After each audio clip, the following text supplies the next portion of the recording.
Douglas Allen Bickford. It is the 27th of March, 2022 here in Klamath Falls, Oregon.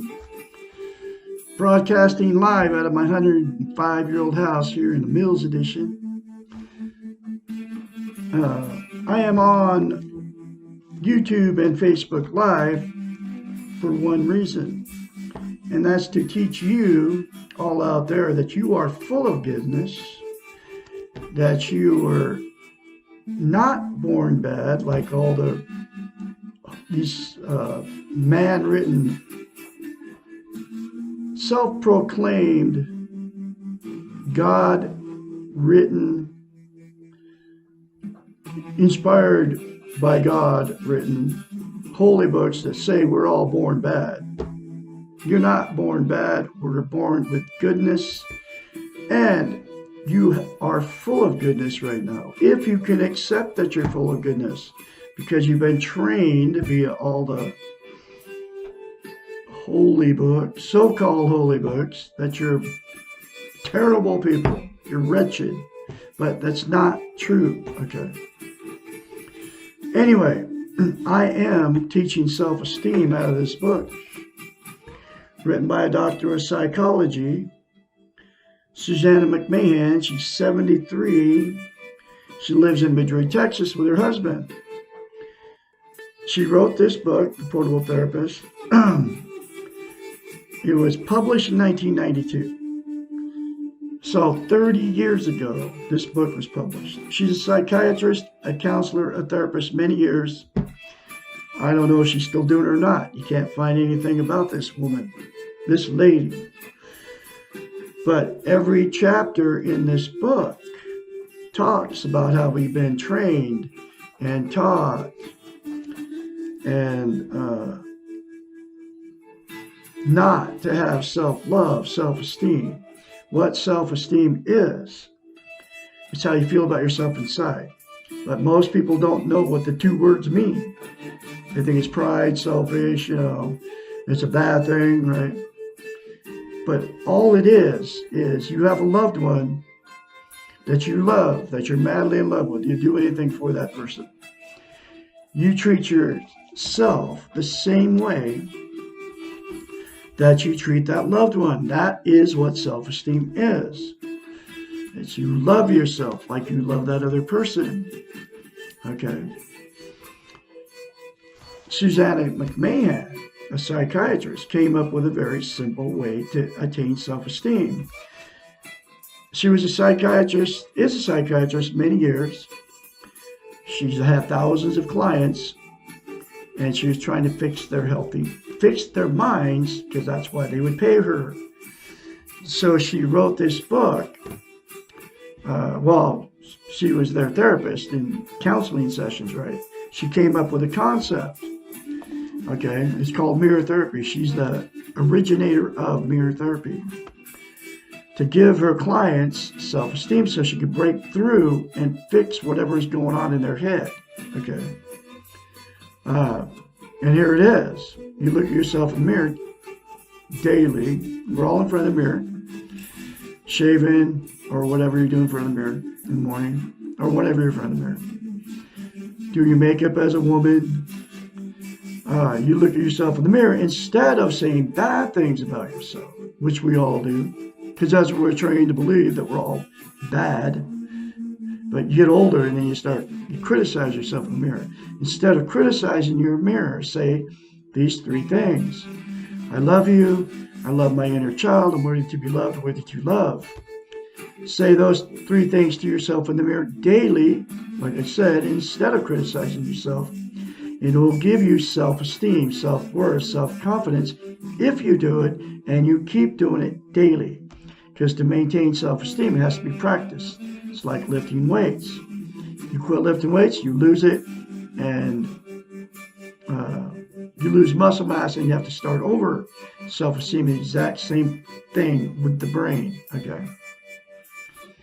And the problem with not having self-esteem, which I believe there's billions of people running around without it on the planet, is you can't love without it, you can't be loved without it, and you also cannot be content. Content is you feel good about how, where, and what you are. And it's also known as internal peace. Being content won't make you happy all the time, but it will give you internal peace. Okay? And what people do use to try to be content, there's 10 things. Drugs, alcohol, food, sex, gambling, TV, religion, material possessions, or money. Okay. Those 10 things are called externals. They'll make you happy momentarily, but they'll never make you content. Okay. The absolute only way to get internal peace is to have self-esteem. Okay. And those 3 things to yourself in the mirror daily will give you self-esteem. On steroids, I guarantee it. It happened to me. Self-esteem is also self-confidence. And that's why I'm confidently spreading her message out of this book, How to Attain Self-Esteem. So you can have a healthy relationship, so you can be content and not have to use the 10 things to try to be content. Okay? Because they're all bad things, all 10 of those things. Okay, so you can't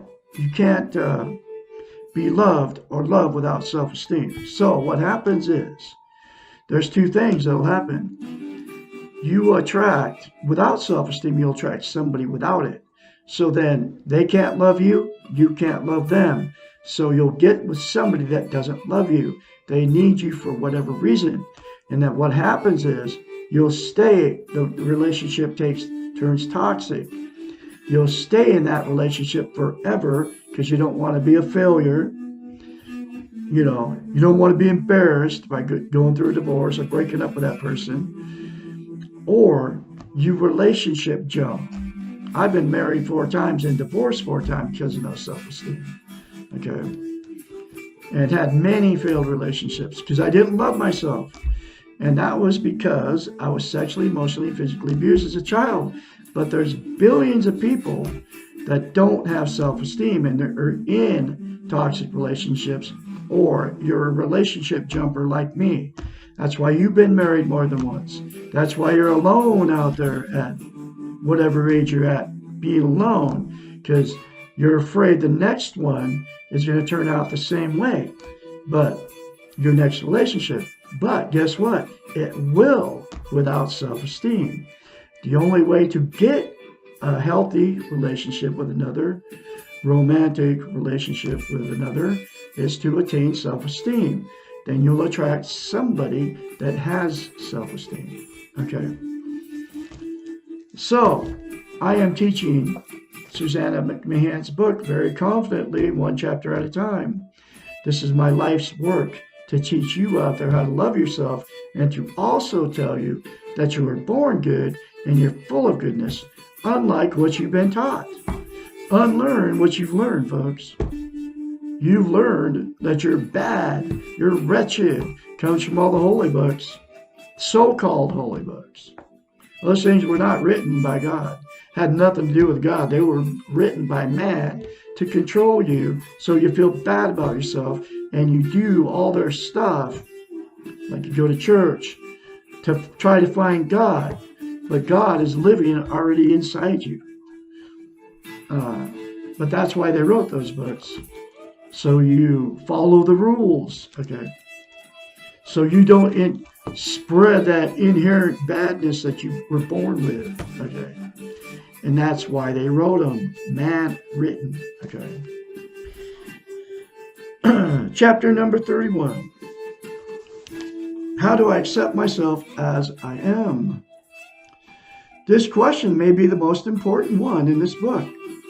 The answer lies in learning to accept the reality of ourselves without necessarily agreeing with or liking all the feelings or separate components of what we are accepting. This means we can agree with or approve of the totality or wholeness without agreeing with or approving of all of our characteristics. This is the opposite of our training. Now here's where she talks about that training, right? Which implies we must be perfect before we can accept, agree with, and approve of ourselves. Comes from the television, folks. We can begin to accept the reality of ourselves, our totalities, as we are right now, without needing to agree with or approve of all our parts, our roles, our behaviors. Acceptance does not mean understanding. Just as most of us will never understand all the complexities of life, war, famine, pain, and death, so we will never understand all the reasons for the complexity of ourselves. Acceptance does not mean change. Our acceptance of life does not change it, and our acceptance of ourselves will not change us. What then is acceptance? It means to take something to receive willingly, to approve. It may be difficult to approve of ourselves when we are wishing that we are different, but it is critical for the development of self-esteem to begin to accept the reality and the totality of ourselves. Acceptance means seeing ourselves as we are right now and allowing ourselves to be. As Popeye so wisely stated, I am what I am, and that's all that I am. And it is enough for this moment. Acceptance of self means really looking at yourself and seeing what you are, inside and out, without judgment. It is the same process as meditating on yourself or being an objective observer of yourself. You suspend judgment and you see what you are all about. You take a good hard look at the reality of yourself. This process is not easy, but it is necessary. One way to do this is to stand naked in front of the mirror and look at yourself. Do not stop looking when you see something you do not like. Keep looking until you become neutral about what you are seeing. Now you have observing eyes. Keep looking at yourself until you see past the skin, the fat, the surface. Keep looking until you can see through the externals. Do not be afraid. You are observing the reality of yourself. And when you have seen it all, accept it. This is you, warts and all. You will see some good things, external and internal, that you want to keep, and you will see some things that you want to get rid of. You will see a human being. Do not act or react, merely observe. And when you are finished, tell yourself that everything you see is okay. Not good or bad, right or wrong, but just okay. This is acceptance.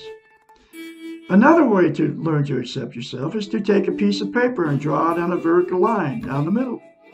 On one side, label the column, things I like about me. Label the other side, things I don't like about me. Then fill in both columns. Take your time and add things as they occur to you. Again, do not be afraid. Most people find it easier to fill in the don't like side, and they have more difficulty with the like side. This is because of our faulty training. Keep at it until you have a composite picture of yourself. If you need help, ask your family and friends, and especially your role models, for help. When you have finished, Think about a coin.